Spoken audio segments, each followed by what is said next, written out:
Dang it. What's up, you guys? It's your casual clone, and today we're going to be taking a look at the Tython Boba Fett from the Star Wars The Mandalorian line.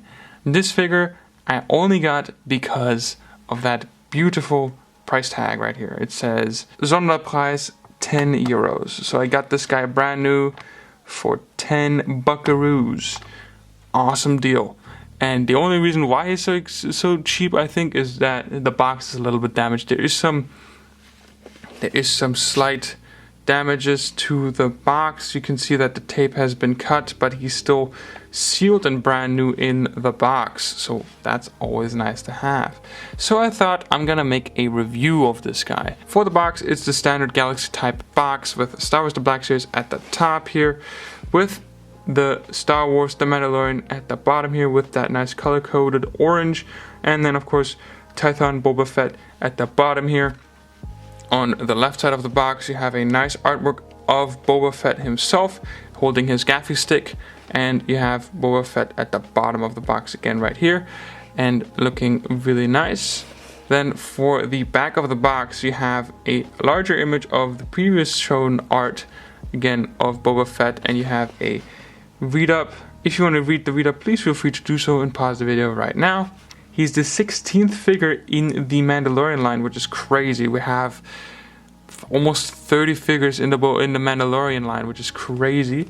Some legalese at the bottom, not much going on there.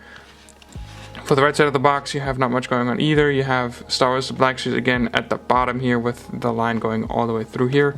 And then the window. Not much going on for the top of the box or for the bottom, aside for some legalese. So let's crack this guy open, look at the accessories, and then look at Boba Fett himself. So let's get him out. Again, tape has been cut already up here, but I'm gonna do it my way anyway. So let's sever the tape at the bottom. That has been done. Open the box. I always struggle to do this, or at least struggle to do this on camera. There we go. Get rid of the legalese and warnings, and then pull them out. Get rid of the box right here, and of the clamshell up top. Take out his accessories.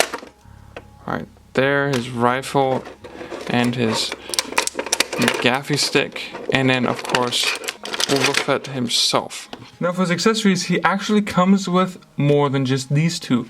He comes with his gaffy stick, very nice, long. You have some nice cords right here so you can hang it around his body. And he also comes with his Tusken Raider rifle, very nicely detailed. You have some nice paint application right here with that gunmetal gray, some bronze gold color. You have a nice strap which is made of a softer rubber material, so that is always nice. And he's also supposed to come with a blaster pistol. Now, my suspicion is that the box has actually already been opened because the blaster is nowhere to be found. I am not able to find it and I don't have it. So, I apologize, but my blaster pistol is missing. And here he is out of the box, looking pretty decent, I'd say. For the fact that he's not been a super anticipated figure, I think he's definitely worth 10 bucks. And I'm glad that I got him for that price. I like the fact that he has soft goods as well, so that's always a plus. You can take them off if you choose to do so. So let's take off his gaffy stick real quick so we can take a closer look at Boba Fett himself here. So for the head, you have a nice photo reel of Temuera Morrison. It's not bad, it's pretty decent. I don't like the fact that you can very much see the scars. I think they kind of messed up the sort of, I guess, the flesh tone for the plastic, because it's not supposed to look this way. Other than that, I think that the head looks fine though, so that's not bad. You have his nice robe sculpted underneath with that really nice belt that has the bullets, I'd say, and then you have his nice pistol holster, which again, I don't have the pistol for or the blaster because it's just missing. And you have his nicely sculpted hands. I do really enjoy the colors on this, I really do. And there is some differences because you have his, I guess his hand armor or his gauntlet armor covered up by some straps.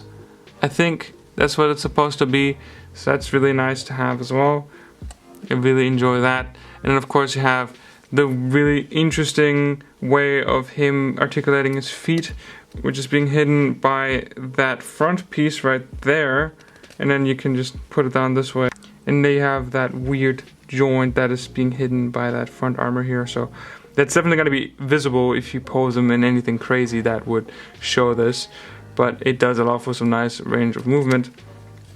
I like the fact that he has that weird, like, I guess vest. I think that looks really nice. Again, you can take it off if you want, but I really don't want to take it off right now. But here's a look at him a little bit without the hood. Again, it does have some nice sculpting on the back here as well. Belt actually has a belt buckle painted, which is surprising, especially because you wouldn't see this if he has his cloak on.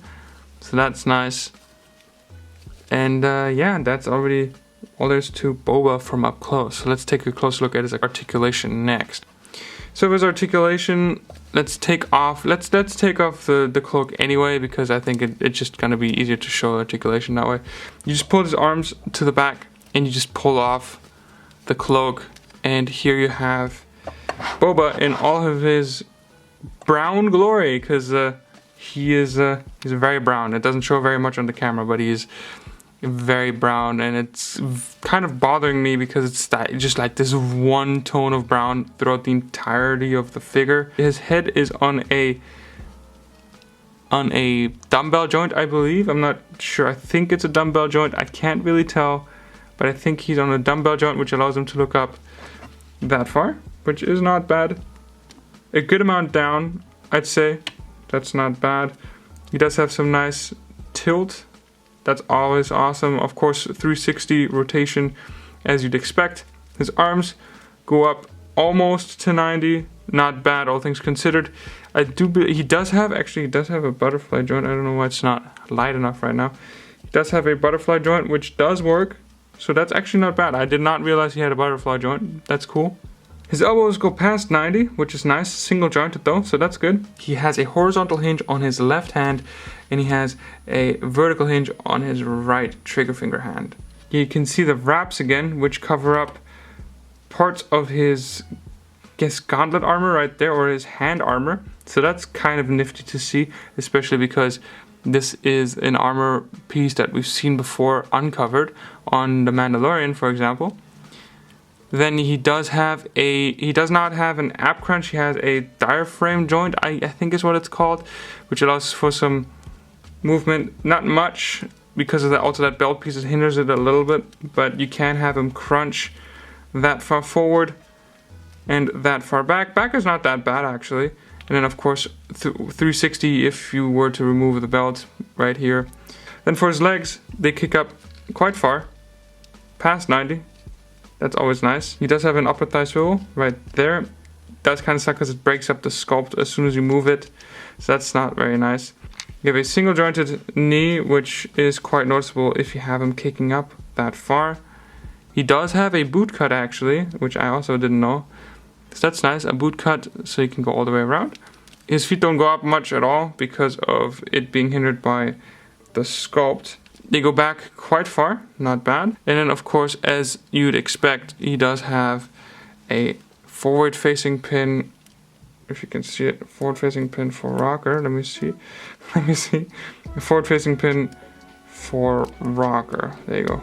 And that is already all the articulation that he has, pretty much. Here is Boba Fett next to my recently reviewed Purge Trooper from the Obi-Wan Kenobi series. They scale together quite nicely, I would say. Not very bad. Looking quite good. Here he is next to my pink Stormtrooper. Again, he's in a pose, so he's not his full height, but they scale together quite nicely as well, I would say.